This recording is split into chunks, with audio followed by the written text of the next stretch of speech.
MA sociology പഠിക്കുന്ന എല്ലാവർക്കും ഇത് പ്രയോജനപ്രദമായ വീഡിയോ ആണ്. ഇന്ന് നമ്മൾ പറയാൻ പോകുന്നത് SC ദുബെയെ കുറിച്ചാണ്. ശ്യാമചരൺ ദുബെ.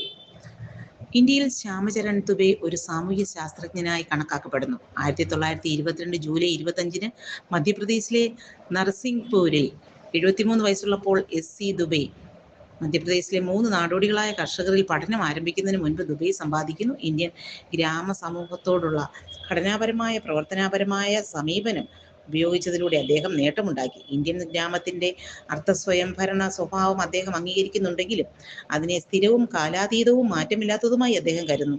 ഏതൊരു കുഗ്രാമവും ഗ്രാമീണ ഇന്ത്യയുടെ മാതൃകയാണെന്ന് വാദിക്കാൻ പ്രയാസമാണെന്ന് അദ്ദേഹം കരുതി. കാരണം അതിൻ്റെതായ സാംസ്കാരിക പശ്ചാത്തലത്തിൽ അത് സാധ്യമല്ല.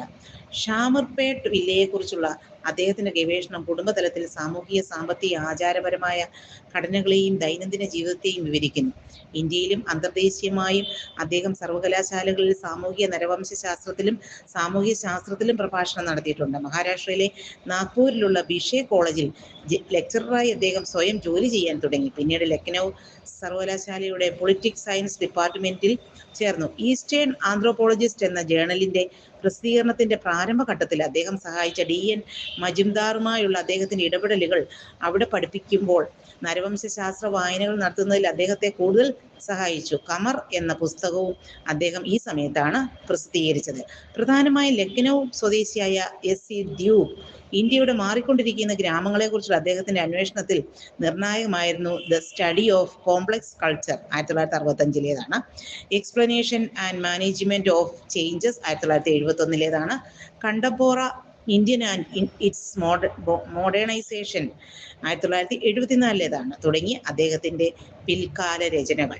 ഇന്ത്യയുടെ സാമൂഹിക യാഥാർത്ഥ്യത്തെക്കുറിച്ചുള്ള അതേ മാക്രോ പെർസ്പെക്റ്റീവ് ഉൾക്കാഴ്ച നിലനിർത്തിക്കൊണ്ട് സൈദ്ധാന്തിക രൂപീകരണത്തിലും ഈ നിർദ്ദേശങ്ങളുടെ അനുഭവപരമായ സ്ഥിരീകരണത്തിലും കൃത്യത തുടർന്നു. ഡ്യൂബ് എല്ലായ്പ്പോഴും ഒരു ഉത്സാഹഭരിതനായ ഇന്റർ ഡിസിപ്ലിനറി സമീപനത്തെ പ്രോത്സാഹിപ്പിക്കുകയും ഗവേഷണ താല്പര്യത്തിന്റെ വക്താവുമാണ്. അതുകൊണ്ട് തന്നെ അദ്ദേഹത്തിന് പല കോണുകളിൽ നിന്ന് കാര്യങ്ങൾ കാണാൻ കഴിഞ്ഞു. അത് അദ്ദേഹത്തിന്റെ ബഹുമുഖ വ്യക്തിത്വത്തിന്റെ പ്രതിഫലനമാണ്. ബുദ്ധിപരമായും ഭൂമിശാസ്ത്രപരമായും ഡ്യൂബ് എപ്പോഴും യാത്രയിലായിരുന്നു. ഒരേ വിഷയം ആവർത്തിക്കുകയും വൈദഗ്ധ്യത്തിൽ ശ്രദ്ധ കേന്ദ്രീകരിക്കുകയും ചെയ്യുന്നതിനേക്കാൾ പുതിയ മേഖലകൾ കണ്ടെത്തുകയും അറിവിന്റെ അതിർത്തി വികസിപ്പിക്കുകയും ചെയ്യുക എന്ന ബുദ്ധിമുട്ടുള്ള ജോലിയാണ് അദ്ദേഹം തിരഞ്ഞെടുത്തത് എന്ന് യോഗേഷ് അടൽ ദുബെയുടെ വ്യക്തിപ്രഭാവത്തെക്കുറിച്ച് പറയുന്നു. 1940 മുതൽ 20-ാം നൂറ്റാണ്ടിന്റെ അവസാനം വരെ ഇന്ത്യൻ സമൂഹത്തെക്കുറിച്ചുള്ള പഠനത്തിൽ ഘടനാപരമായ പ്രവർത്തനപരമായ സമീപനം ആധിപത്യം പുലർത്തി. ഇന്ത്യൻ സംസ്കാരത്തിന്റെ വ്യതിരിക്തമായ സവിശേഷതകൾ മനസ്സിലാക്കുന്നതിനായി ഇന്ത്യൻ സമൂഹത്തെ പഠിക്കുന്ന സാമൂഹ്യ ശാസ്ത്രജ്ഞരും സാമൂഹിക നരവംശ ശാസ്ത്രജ്ഞരും ജാതിയെയും ഗ്രാമവ്യവസ്ഥയെയും വിപുലമായി വിശകലനം ചെയ്തിട്ടുണ്ട്. ഇന്ത്യൻ സമൂഹത്തെ പഠിക്കുന്നതിനുള്ള ഘടനാപരമായ പ്രവർത്തനപരമായ രീതി 3 ഇന്ത്യൻ പണ്ഡിതർക്ക് ക്രെഡിറ്റ് നൽകാം. GS Kurian, MN Srinivas, SC ദ്യൂബ്. ഘടനാപരമായ പ്രവർത്തനവാദികളോടുള്ള യോജിപ്പിക്കൽ. ജാതികൾ ഇന്ത്യൻ സമൂഹത്തിന്റെ പ്രധാന ഘടകങ്ങളാണ്. അവ ഒരുമിച്ച് സാമൂഹിക ഘടനയെ സൃഷ്ടിക്കുന്നു. McKim Marriott, LP Desai, D Majumdar, മറ്റുള്ളവർ എന്നിവരാണ് ഈ വീക്ഷണകോണിന്റെ ശ്രദ്ധേയമായ വക്താക്കൾ. ഘടനാപരമായ പ്രവർത്തനപരമായ സിദ്ധാന്തം സമൂഹത്തിൽ പ്രയോഗിക്കുന്നത് എല്ലാം പരസ്പരം ബന്ധപ്പെട്ടിരിക്കുന്നുവെന്ന് വെളിപ്പെടുത്തുന്നു. സമൂഹത്തിന്റെ സന്തുലിതാവസ്ഥയും സുരക്ഷയും നിലനിർത്തുന്ന എല്ലാവരുടെയും ഉത്തരവാദിത്തമാണ്. ഏതൊരു ദ്രുതഗതിയിലുള്ള മാറ്റമോ ശരിയായ പ്രവർത്തിക്കുന്നത് നിലച്ചേക്കാം. ക്ലാസിക്കൽ സൈദ്ധാന്തികനായ ഡർഖൈമിന് ഈ വ്യത്യാസം, സാമൂഹിക സ്ഥിരത, സാംസ്കാരിക പരിണാമം എന്നിവ മനസ്സിലാക്കുന്നതിന് ഘടനാപരമായ പ്രവർത്തനപരമായ സിദ്ധാന്തത്തിന്റെ ഒരു ധാരണ ആവശ്യമാണ്. മറുവശത്ത് ഘടനയും പ്രക്രിയയെയും കുറിച്ചുള്ള പാർസന്റെ സിദ്ധാന്തങ്ങൾ ഓരോ സാമൂഹിക സാഹചര്യത്തിനും ആവശ്യമായ പ്രായോഗിക പ്രയോഗങ്ങളെ അടിസ്ഥാനമാക്കിയുള്ളതാണ്. 1955 ഡ്യൂബിന്റെ ഇന്ത്യൻ ഗ്രാമം ഒരു ഗ്രാമ സാമൂഹിക ഘടനയെക്കുറിച്ചുള്ള ആദ്യത്തെ സമഗ്ര പഠനമായിരുന്നു എന്ന വസ്തുത 1950 ശേഷമുള്ള കാലഘട്ടത്തിൽ അതിനെ ശ്രദ്ധേയമായ ഒരു കൃതിയാക്കി മാറ്റി. ഗ്രാമപ്രദേശങ്ങളുടെ സാമൂഹിക ഘടനയെയും സ്ഥാപനങ്ങളെയും അദ്ദേഹത്തിന്റെ സിഗ്നേച്ചർ വ്യക്തമായ രീതിയിൽ വ്യക്തമായി പകർത്തിയതിനാൽ പിന്നീട് അന്വേഷിക്കപ്പെടുന്ന നിരവധി മാക്രോ സെറ്റിങ്ങുകളുടെ വിവരണാത്മക പര്യവേഷണ വിവരണങ്ങൾക്ക് ഡ്യൂബിന്റെ കൃതി ഒരു മാതൃകയായി വർത്തിച്ചു. എന്നിരുന്നാലും അദ്ദേഹം വിശകലനപരമായ സംഭാവനകളൊന്നും നൽകിയില്ല. ഇന്ത്യൻ ഗ്രാമീണ സമൂഹത്തെ മനസ്സിലാക്കുന്നതിനുള്ള വ്യത്യസ്തമായ ഒരു ചട്ടക്കൂട് നിർദ്ദേശിച്ചില്ല. എന്ന് വേണമെങ്കിൽ പറയും. 1955 ആദ്യം പ്രസിദ്ധീകരിച്ച ഇന്ത്യൻ ഗ്രാമം എന്ന ഡ്യൂബിന്റെ മറ്റൊരു കൃതി ഇന്ത്യൻ സമൂഹത്തെക്കുറിച്ചുള്ള ഈ പഠനത്തിൽ ഒരു വഴിത്തിരിവായി. അത് നമ്മൾ പ്രത്യേകം ഓർത്തിരിക്കുന്നതാണ്.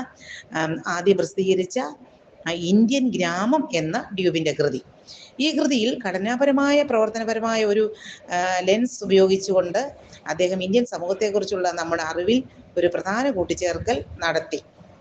ഡ്യൂബിന്റെ എഴുത്ത് വ്യക്തവും ഒരു ഇന്ത്യൻ ഗ്രാമത്തിലെ ജീവിതത്തിന്റെ സത്ത പുസ്തകത്തിൽ പകർത്തുന്നതുമാണ്. പഠനത്തിനായി അദ്ദേഹം തിരഞ്ഞെടുത്ത കുഗ്രാമം നോക്കുമ്പോൾ തന്നെ ഗ്രാമ സമൂഹം സംഘടിപ്പിക്കപ്പെടുന്ന നിരവധി യൂണിറ്റുകൾ പരിശോധിക്കണമെന്ന് അദ്ദേഹം അവകാശപ്പെടുന്നു. തന്റെ ഗവേഷണത്തിലൂടെ എസ്.സി. ഡ്യൂബ് ഗ്രാമ സാമൂഹ്യ ജീവിതത്തെക്കുറിച്ച് ആഴത്തിലുള്ള വിവരണങ്ങൾ നൽകുകയും ഗ്രാമങ്ങൾ അടിസ്ഥാനപരമായി സ്വതന്ത്രമാണെന്ന കൊളോണിയൽ ഭരണകൂടത്തിന്റെ ധാരണയെ ഇല്ലാതാക്കുകയും ചെയ്തു. മതം, ജാതി, വരുമാനം, സർക്കാർ സേവനത്തിലും ഗ്രാമ സംഘടനയിലും സ്ഥാനം, പ്രായം, അതുല്യമായ വ്യക്തിത്വ ഗുണങ്ങൾ എന്നിവയാണ് ഷാമീർപേട്ടിലെ ഗ്രാമ സമൂഹത്തിലെ പദവി അസമത്വം പഠിക്കാൻ എസ്.സി. ഡ്യൂബ് തിരിച്ചറിഞ്ഞ 6 ഘടകങ്ങൾ.